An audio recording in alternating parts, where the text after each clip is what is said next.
Hello दोस्तों, आपका स्वागत है इकोलॉजी लेसन में। चलिए स्टार्ट करते हैं।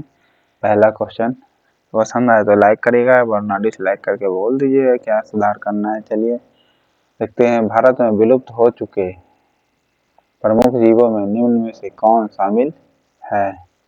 भारत में जो विलुप्त हो चुका है वो कौन है? तो एशियाई चीता जो है भारत से विलुप्त हो चुका है। ओके, भारत से विलुप्त हो चुके जीवों में निम्न में से कौन शामिल है? तो एशियाई चीता जो भारत से विलुप्त हो चुका है। ओके, और हाथी जो विरासत कब घोषित किया गया था? 1992 को।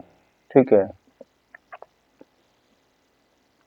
निम्न में से कौन सा पक्षी भारत में विलुप्त हो चुका है? पक्षी देखिए, जानवर में तो चीता हो चुका है। अब पक्षी में आपका गुलाबी सिर वाला, ठीक है, यहाँ सिर वाली बत्तख लिखे है। सिर तो होगा ही होगा ना। पिंक वाली जो बत्तख है ना, ये विलुप्त हो चुका है। उसका सर जो होता है पिंक कलर का होता है। ये विलुप्त हो चुका है, सिर गुलाबी सिर वाली बत्तख। ओके,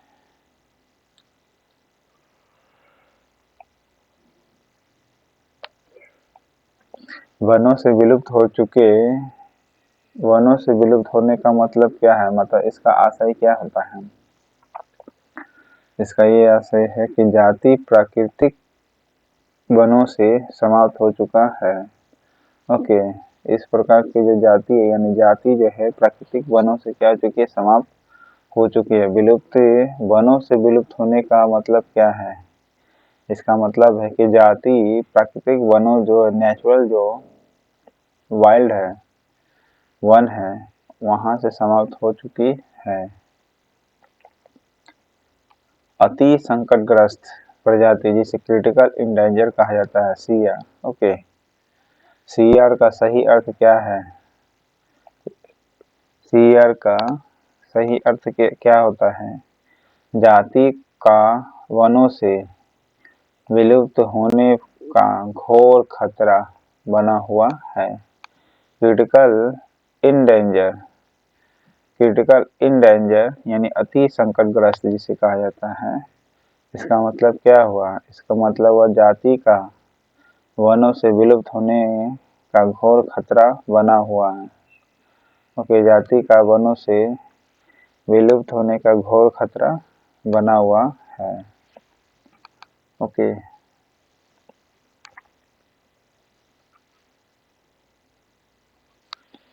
निम्न में से कौन सा जलीय जीव की अति संकटग्रस्त प्रजाति में शामिल है? जलीय जीव जो है, जलीय जीव होगा लेकिन अति संकटग्रस्त है, तो कौन होगा? गंगा का शार्क। ओके, गंगा का जो शार्क है ये अति संकटग्रस्त है। ओके, जलीय जीव कौन सा? गंगा वाला जो शार्क है ये अति संकटग्रस्त है। निम्न में से कौन सी शार्क जो है, शार्क जो होता है कॉर्डेटा वर्ग में आता है, याद रखिएगा दोस्तों। कौन सा शार्क प्रजाति भारत में अति संकटग्रस्त है? पांडिचेरी वाला शार्क जो है ये अति संकटग्रस्त है। कौन सी शार्क प्रजाति भारत में अति संकटग्रस्त मानी जाती है? तो वह पांडिचेरी वाला शार्क जो है वो। और इनमें से जलीय जीव जो है अति संकटग्रस्त कौन सी है? तो गंगा वाला शार्क। ओके, संकटग्रस्त जो जलीय जीव कौन सी है? गंगा का शार्क। ओके, साथ ही साथ पांडिचेरी वाला भी शार्क है। ये दोनों ही डेंजर स्थिति पर है, अति संकटग्रस्त मानी गई है। भारत में अति संकटग्रस्त मानी जाने वाली निम्न में से कौन सी बड़ी पक्षी कौन सी है? सोन चिड़ैया, ग्रेट इंडियन बस्टर्ड। ठीक है, ग्रेट इंडियन बस्टर्ड जिसे कहता है सोन चिड़ैया, ये अति संकटग्रस्त मानी जाने वाली पक्षी है? भारत में अति संकटग्रस्त मानी जाने वाली कौन सी पक्षी है? ग्रेट इंडियन बस्टर्ड है। ओके, इसे सोन चिड़ैया कहा जाता है। ग्रेट इंडियन बस्टर्ड है वह। निम्न में से कौन सी प्रजाति अति संकटग्रस्त अर्थात CR की श्रेणी में आती है? तो CR की श्रेणी में कौन आता है पक्षी में? गीद आता है। ठीक है, कौन सी प्रजाति अति संकटग्रस्त यानी CR की श्रेणी में आता है? गीद आता है। ओके, क्रिटिकल इंडेंजर कहा जाता है CR फॉर्म। ओके, साथ ही साथ ग्रेट इंडियन बस्टर्ड भी है। ओके, ग्रेट इंडियन बस्टर्ड भी है। जलीय जीव देखिएगा तो पांडिचेरी वाला शार्क है और गंगा का शार्क है। क्रिटिकल इंडेंजर का मतलब क्या है? जाति का वनों से विलुप्त होना का घोर खतरा बना हुआ है। क्रिटिकल इंडेंजर का मतलब वनों से विलुप्त होने का घोर खतरा बना हुआ है। ठीक है, मतलब अभी है जंगल में, लेकिन वनों से कभी भी खत्म हो सकती है। अब वनों से विलुप्त होने का मतलब क्या है? जाति प्राकृतिक वनों से समाप्त हो चुकी है। ओके, पक्षी भारत में विलुप्त हो चुका है कौन? गुलाबी सिर वाली बत्तख जो है ना, वो भी विलुप्त हो चुकी है। ग्रेट इंडियन बस्टर्ड भी विलुप्त हो चुकी है। ओके, गीद भी विलुप्त हो चुकी नहीं, ये क्रिटिकल इंडेंजर पर है गीद। ओके, जबकि ग्रेट इंडियन बस्टर्ड भी अति संकटग्रस्त है। विलुप्त तो नहीं हुई है, लेकिन अति संकटग्रस्त है।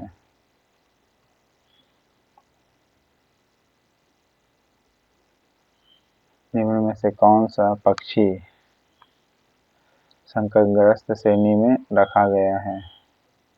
तो कौन सा पक्षी जो है असंकटग्रस्त है? Forest outlet. ओके, और वर्ल्ड आउटलुक रिपोर्ट कौन जारी करता है दोस्तों? IMF। ओके, पता होना चाहिए IMF, इंडियन फॉरेस्ट आउटलेट। ठीक है, संकटग्रस्त इंडेंजर श्रेणी में रखा गया किसे? फॉरेस्ट आउटलेट को।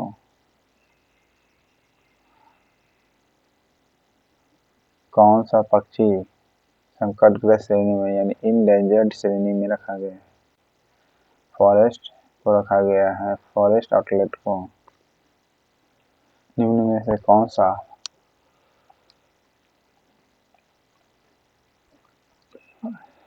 स्तनपायी संकटग्रस्त रखा गया है? स्तनपायी संकटग्रस्त प्रजाति कौन है? लाल पांडा। ओके, स्तनपायी संकटग्रस्त प्रजाति कौन है? लाल पांडा है। ओके,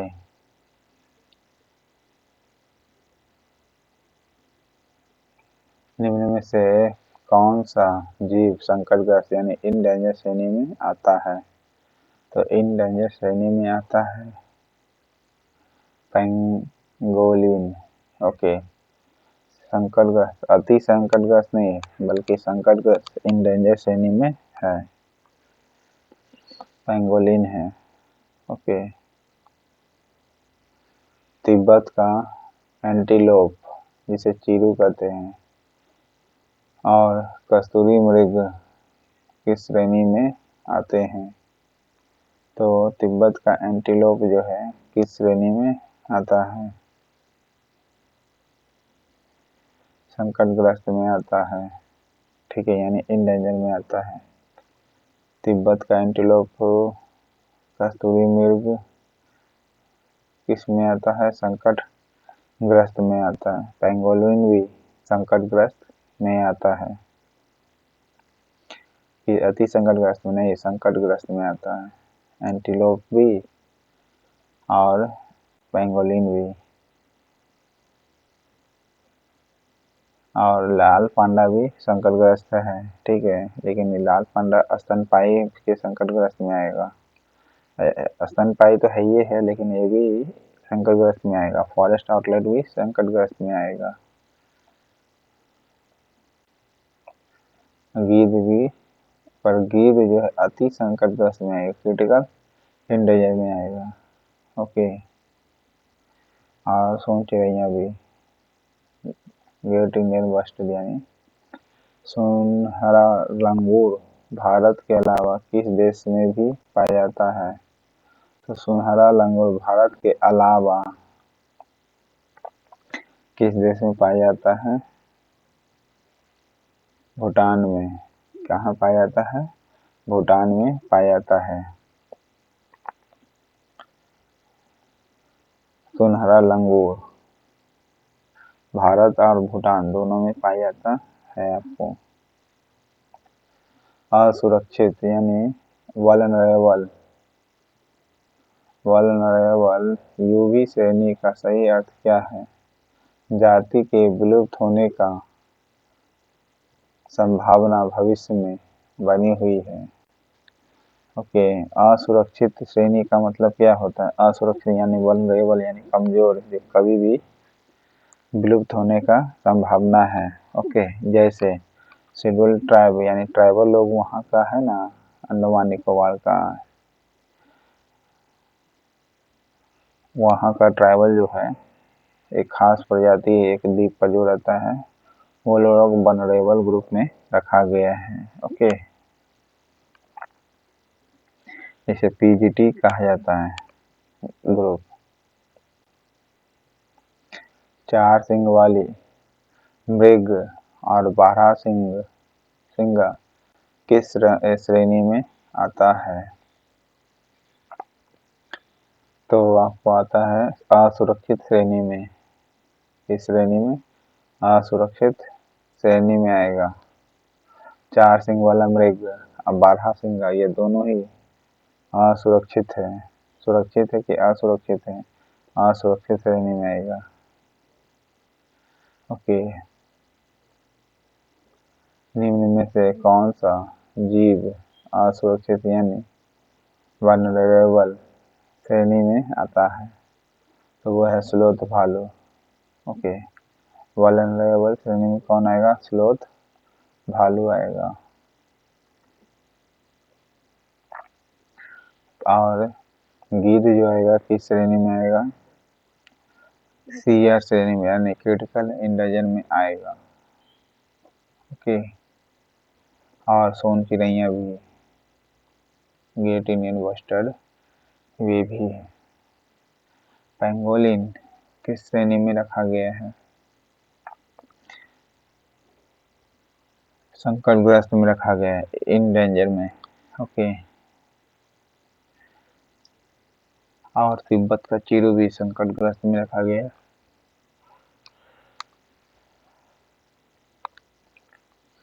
निम्न में से कौन सा जीव यानी नियर थ्रेटेड एंटी श्रेणी में रखा गया है? नियर थ्रेटेड यानी एंटी कहा जाता है, नियर थ्रेटेड का मतलब रखा गया, एंटी में किसे रखा गया है? भेड़िया को रखा गया, ठीक है। नियर थ्रेटेड में किसे रखा गया? भेड़िया को। ओके, तेंदुआ जो है IUCN की किस श्रेणी में रखा गया है? एंटी में ही। ओके, संकट है निकट, एंटी, नियर थ्रेटेड। तेंदुआ को भी एंटी में रखा गया, नियर थ्रेटेड में। ओके, लाल पांडा जो है ये स्तनपायी है, ठीक है, जिसे संकटग्रस्त यानी इंडेंजर ग्रुप में रखा गया है। फॉरेस्ट आउटलेट को भी संकटग्रस्त में रखा गया है।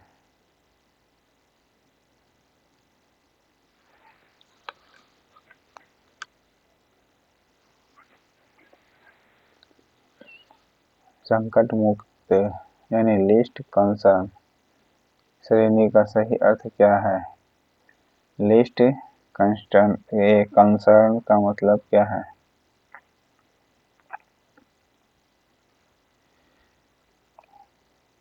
जाति को बहुत कम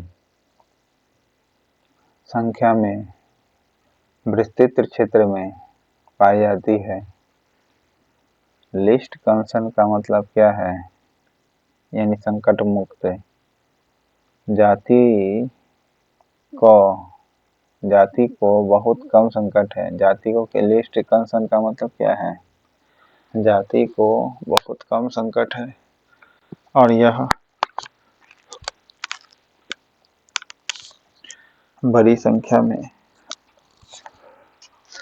विस्तृत क्षेत्र में पाई जाती है। जब लिस्ट कंसर्न है तो यानी इसका मतलब चिंता कम है, तो इसका मतलब ज़्यादा है लोग। ठीक है, बस ऐसे समझ जाइए। कौन सा एलसी में आता है यानी लिस्ट कंसर्न में आता है? तो नीलगाय जो है आपका लिस्ट कंसर्न में आता है, मतलब पर्याप्त मात्रा में है। ठीक है, लिस्ट कंसर्न में आता है नीलगाय।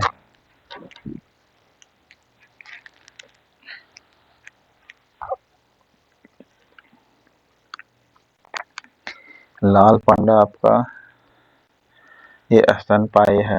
ओके, और ये इन डेंजर में आता है। ओके,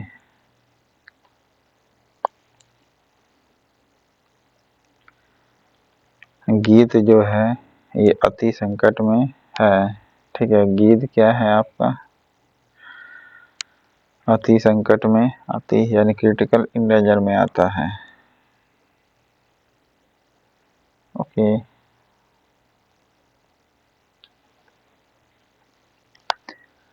आंकड़ों का अभाव यानी डाटा डिफिशिएंट, जिसे डीडी कहते हैं, डाटा डिफिशिएंट। डीडी का सही अर्थ क्या है? डाटा डिफिशिएंट माने आंकड़ों का अभाव। डीडी का मतलब क्या होता है? जाति के बारे में आंकड़ों की कमी है, इस कारण संरक्षण की स्थिति का अनुमान नहीं लगाया जा सकता है। ओके, संरक्षण का अनुमान कैसे लगेगा जब डाटा ही नहीं है तो? ओके, जैसे कि EWS का डाटा बिना जुटाए हुए 10% दे दिया गया। ओके, पहले डाटा, इसी को कहते डाटा डिफिशिएंट। IUCN की श्रेणी में नॉट इवेल्युएट, नॉर्थ ईस्ट नहीं बल्कि नॉट इवेल्युएट की श्रेणी की स्थिति को दर्शाती IUCN का है ये श्रेणी। जाति के संरक्षण का IUCN ने आकलन नहीं किया है। ठीक है, नॉट इवेल्युएट का ही मतलब है कि नॉट इवेल्युएट यानी IUCN नहीं किया है, और क्या आकलन? IUCN जो है आकलन नहीं किया है।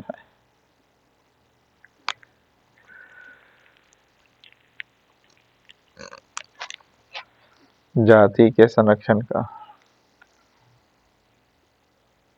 डिक्लोफेनक सोडियम का उपयोग मुख्यतः किस लिए किया जाता है? तो पशुओं के लिए दर्द निवारक और बुखार में। ठीक है, डिक्लोफेनक सोडियम का प्रयोग किया जाता है। डिक्लोफेनक सोडियम से किस जानवर को गंभीर खतरा है? तो गिद्ध को है, इसलिए ये इंडेंजर होते गया है। ओके, डिक्लोफेनक सोडियम से किस जानवर को खतरा है? गिद्ध को है। ओके,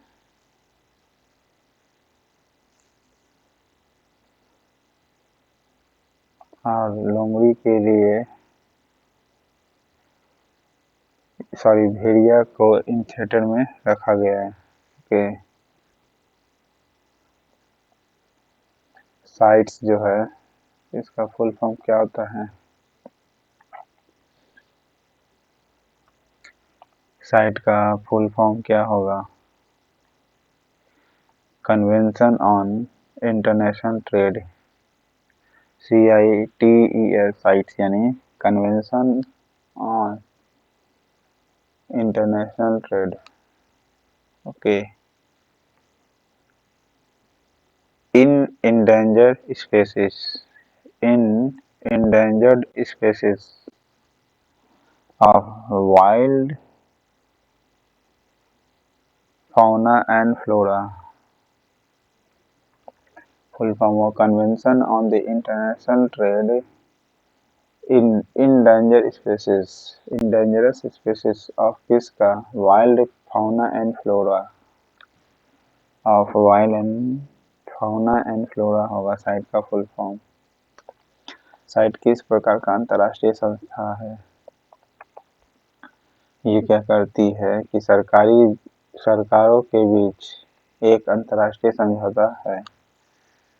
साइट से सरकारों के बीच एक अंतर्राष्ट्रीय समझौता है। साइट का फुल फॉर्म है convention of international trade in endangered species wild fauna and flora. Sites के अंतर्गत मोटे तौर पर पशुओं की कितनी जातियों सुरक्षित की गई है? पक्षियों की कितनी श्रेणी सुरक्षित की गई है? 5000। तो पशुओं की कितनी जाति को संरक्षित किया गया साइट के अंतर्गत? तो 5000 पशुओं की मोटे तौर पर सुरक्षित किया गया है। ओके।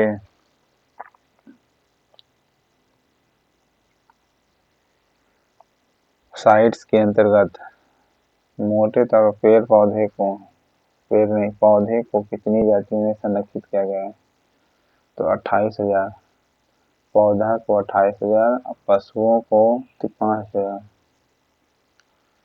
ओके, साइट्स के अंतर्गत में आता है। निम्न में से कौन सा पौधा वनस्पति साइट्स के अंतर्गत संरक्षित उदाहरणों में शामिल है? तो संरक्षित उदाहरणों में शामिल कौन सा है? कैक्टस होगा। ठीक है, कौन है? संरक्षित उदाहरणों में शामिल है साइट के अंतर्गत में कैक्टस। निम्न से कौन सा समुद्री जीव साइट्स के अंतर्गत संरक्षित उदाहरणों में आता है? तो प्रवाल आता है। साइट के अंतर्गत संरक्षित उदाहरण कौन सा है? प्रवाल। और पेड़ पौधे में 28,000, जानवरों में 5,000 को लगभग संरक्षण की श्रेणी में रखा गया साइट्स के। ओके। समुद्री जीव साइट्स के संरक्षित श्रेणी का एग्जाम्पल कौन है? प्रवाल हो गया। ओके, कैक्टस भी है।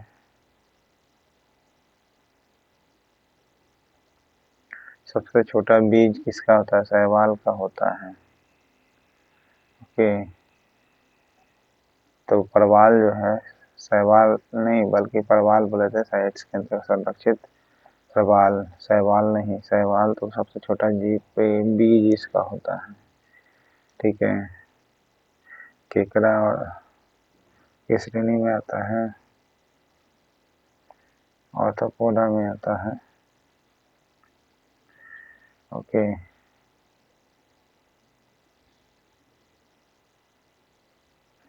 मक्का में कौन सा रोग हो जाता है?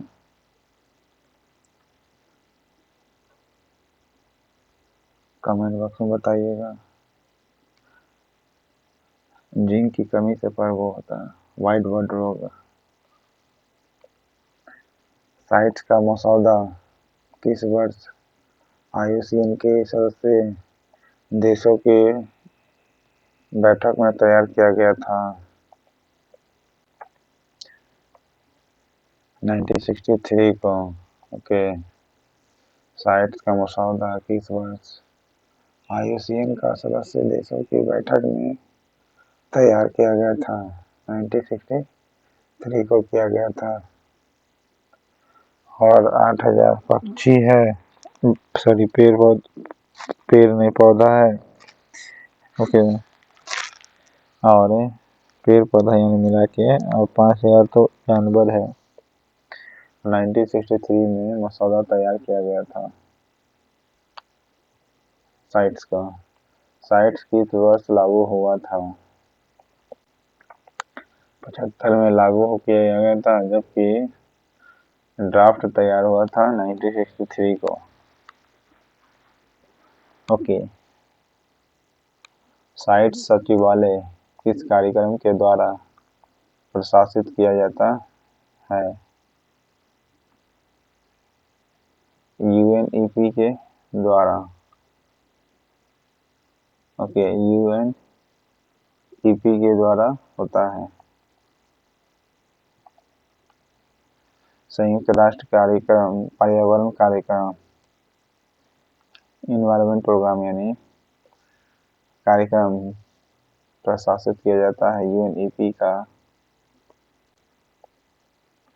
साइट सचिवालय किस कार्यक्रम के द्वारा प्रशासित किए जाते हैं?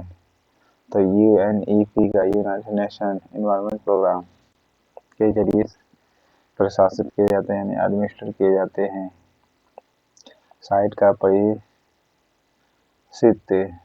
परिशिष्ट यानी अपेंडिस जिसे कहा जाता है, कितने हैं? तो साइट्स का 3 गो अपेंडिस है, ओके। साइट का कितना अपेंडिस है? 3 अपेंडिक्स तैयार किया गया है। इसे लिस्ट भी एक तरह से कर सकते हैं, ठीक है। साइट्स के परिशिष्ट वन में किन प्रजातियों का उल्लेख है? तो किसका उल्लेख है? उपयुक्त सभी का, ठीक है।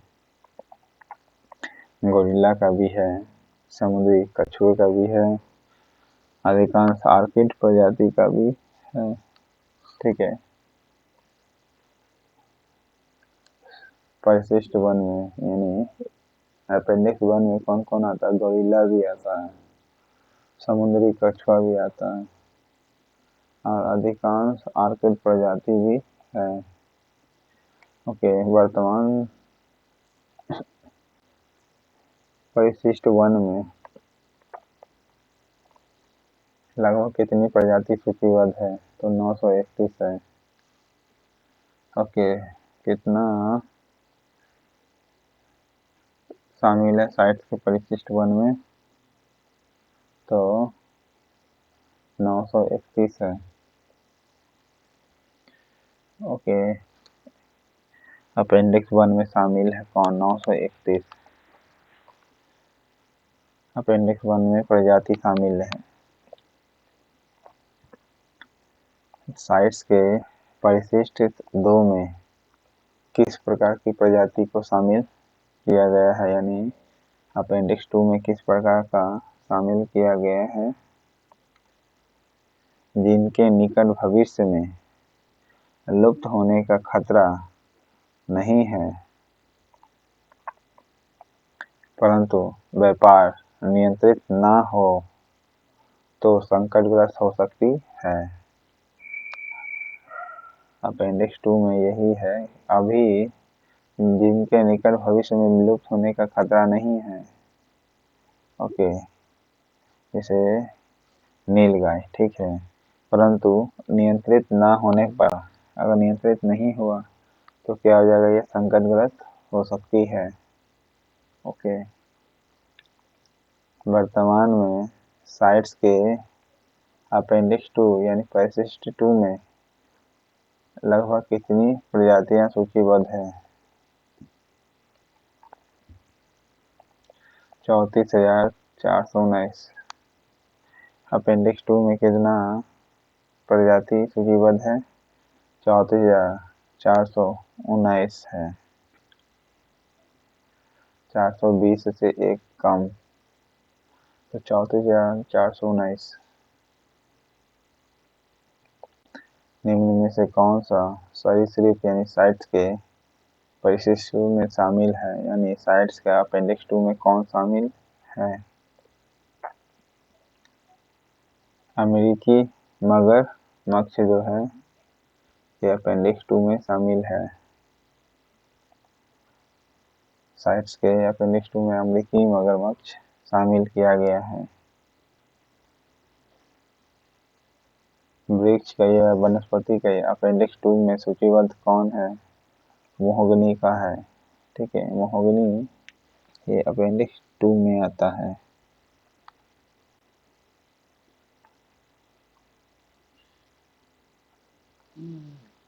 वर्तमान में साइट्स के अपेंडिक्स 3 यानी परिशिष्ट 3 में लगभग कितनी प्रजाति सूचीबद्ध है?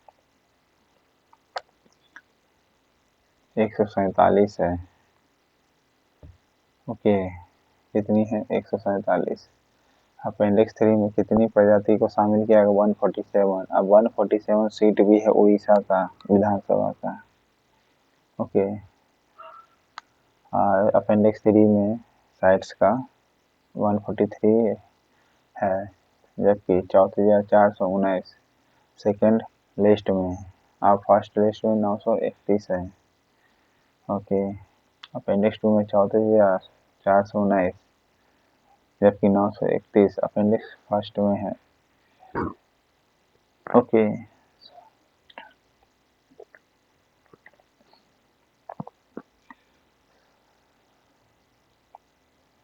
अपेंडिक्स 147 साइट्स अपेंडिक्स 3 में कौन सरीसृप शामिल है? तो मैप टर्टल जो है ये अपेंडिक्स 3 में शामिल है। ओके, अपेंडिक्स 3 में कौन शामिल है? Map turtle. ओके, ये अपेंडिक्स 3 में शामिल है, मैप टर्टल। और अमेरिकी मगरमच्छ अपेंडिक्स 2 में आता है, यानी 4,419 वाला में आता है। भारत विश्व के मान्यता प्राप्त अत्यधिक विविधता वाले देशों में से एक है और विश्व में रिकॉर्ड की गई कुल प्रजातियों का लगभग कितना प्रतिशत भारत में पाया जाता है? 7 से 8%। ठीक है, कितना परसेंट? 7 से 8% भारत में विश्व के मान्यता प्राप्त अत्यधिक विविधता वाले देशों में से एक है। ओके, अत्यधिक विविधता पाई जाती है भारत में, जी हाँ। अब विश्व में रिकॉर्ड की गई कुल प्रजातियों का लगभग कितना परसेंट? कुल प्रजातियों का कितना परसेंट है भारत में पाया जाता है? 7 से 8% कुल प्रजातियां पाई जाती है विश्व का। ओके, विश्व का 7 से 8% प्रजाति पाई जाती है। वैश्विक स्तर पर मान्य जैव विविधता यानी हॉटस्पॉट केंद्रों की कुल संख्या कितनी है? 34 है। ओके, ग्लोबल स्तर पर अगर देखिएगा जैव विविधता हॉटस्पॉट केंद्र कितनी है? तो 34 है, 34 है। ठीक है, 7 से 8% विश्व का कुल प्रजाति भारत में रहता है।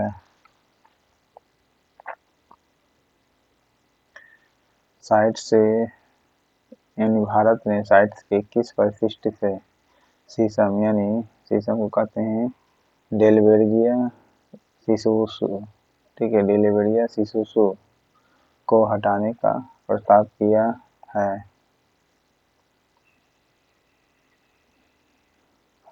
अपेंडिक्स 2 से हटाने के लिए कहा है। ठीक है, अपेंडिक्स 2 से कहा है कि हटा दीजिए किसको? शीशम को। शीशम जो वृक्ष होता है ना, जिसे डेलबेरिया सिसुसु कहा जाता है इंग्लिश में, अपेंडिक्स 2 से हटाने के लिए कहा है। डेलबेरिया सिसुसु को साइट्स अपेंडिक्स 2 से हटाने के प्रस्ताव का प्रमुख कारण क्या बताया गया है? हटाने का इसका मुख्य कारण यह है कि यह बहुत तेज दर से बढ़ती है और अपनी मूल सीमाओं के बाहर भी प्राकृतिक रूप से उग सकती है। ओके, जिस उसकी मूल जो सीमा है उसके बाहर भी ये प्राकृतिक रूप से नेचुरल तरीके से ये उग जाएगी। ठीक है, यानी शीशम। पहला तो ये इसका बढ़ने का बहुत तेज दर है। दूसरा, ये इसका जो मूल सीमा है जहाँ पर बढ़ने का है, ये उसके बाहर भी यानी नेचुरल हैबिटेट के बाहर भी उग सकता है। इसीलिए हटाने के लिए कहा है अपेंडिक्स 2 से साइट्स को। प्राकृतिक संसाधनों का अति दोहन जैव विविधता पर किस प्रकार प्रभाव डालता है? तो क्या करेगा? जैव विविधता ह्रास का कारण बनता है। ठीक है, जैव विविधता का ह्रास का कारण बनता है अगर प्राकृतिक संसाधनों का अति दोहन करेंगे तब। निश्चित है घटते चला ही जाएगा अगर प्राकृतिक संसाधन का अति दोहन करेंगे तो। विदेशी प्रजातियों का संक्रमण यानी इनवेसिव एलियन स्पीशीज किसका कारण बनता है? जैव विविधता का ह्रास का। ओके, जैव विविधता ह्रास का कारण बनता है कौन? विदेशी प्रजातियों का संक्रमण यानी संक्रमण बनता है जैव विविधता का ह्रास। किसका कारण बनता है जैव विविधता का ह्रास? जब अगर होगा इनवेसिव एलियन स्पीशीज, ये किसका कारण बनता है? इनवेसिव एलियन स्पीशीज जो होता है जैव विविधता के घटने का कारण बनता है। ओके, औद्योगिकीकरण तथा अवैज्ञानिक तरीके से खनन का जैव विविधता पर क्या प्रभाव डालता है?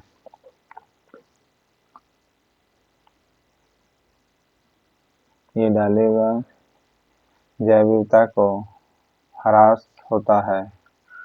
ओके, औद्योगिकीकरण तथा अवैज्ञानिक तरीके से खनन का जैव विविधता पर क्या प्रभाव पड़ता है? तो जैव विविधता का ह्रास होता है। क्या होता है? जैव विविधता का ह्रास होता है। फिर है स्थानांतरित कृषि जिसे शिफ्टिंग कल्टीवेशन कहते हैं का प्रभाव क्या होता है? वनों की कटाई और जैव विविधता का ह्रास होगा। ओके, क्या होगा? वनों की कटाई,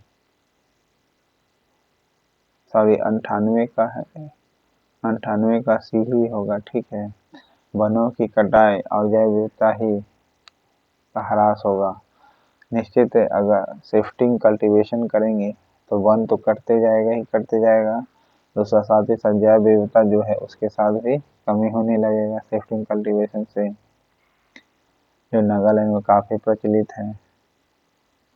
जैव विविधता का ह्रास का सर्वाधिक महत्वपूर्ण कारण कौन सा है?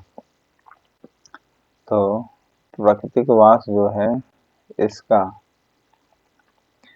विनाश हो रहा है। ओके, जैव विविधता ह्रास का सर्वाधिक महत्वपूर्ण कारण के कौन है?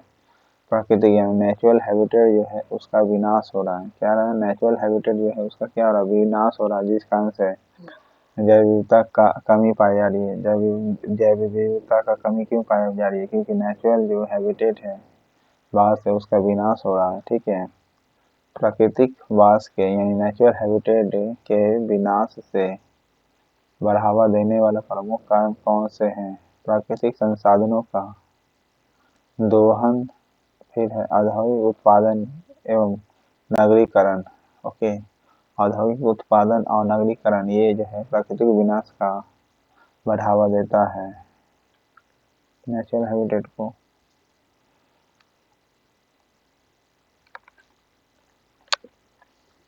प्रोसोपिस जूलीफ्लोरा प्रोसोपिस जूलीफ्लोरा भारत में किस शताब्दी में लाया गया था? 19वीं शताब्दी में लाया गया था। प्रोसोपिस जूलीफ्लोरा प्रोसोपिस जूलीफ्लोरा किस शताब्दी में लाया गया था? 19वीं शताब्दी में लाया गया था। प्रोसोपिस जूलीफ्लोरा को हिंदी में क्या कहते हैं? विलायती बबूल कहते हैं। ओके,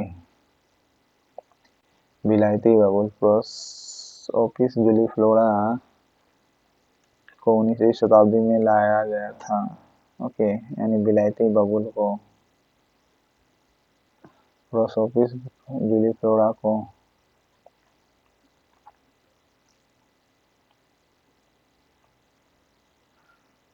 रामसर सम्मेलन किस विषय से संबंधित एक अंतर्राष्ट्रीय संधि है? तो आर्द्रभूमियों का संरक्षण से संबंधित है। ओके, रामसर किस देश में स्थित है? ईरान में है। ओके, 2 फरवरी 1971 को हुआ। इस संधि को क्यों रामसर सम्मेलन कहा जाता है? क्योंकि ईरान के रामसर नगर में हुआ था। यानी रामसर सम्मेलन क्यों कहा जाता है? यानी रामसर साइट, क्योंकि रामसर एक जिला है, कहाँ? ईरान का शहर है या फिर जो भी कहिए नगर है, वहीं पर हुआ। भारत ने रामसर की संधि पर हस्ताक्षर कब किए? 1 फरवरी 1982 को किया था। ओके, 2 फरवरी 1971 को बना, लेकिन 10 साल बाद नहीं बल्कि 11 साल बाद 1 फरवरी 1982 को किया था। 1 फरवरी 1982 को किया था भारत में रामसर संधि पर हस्ताक्षर।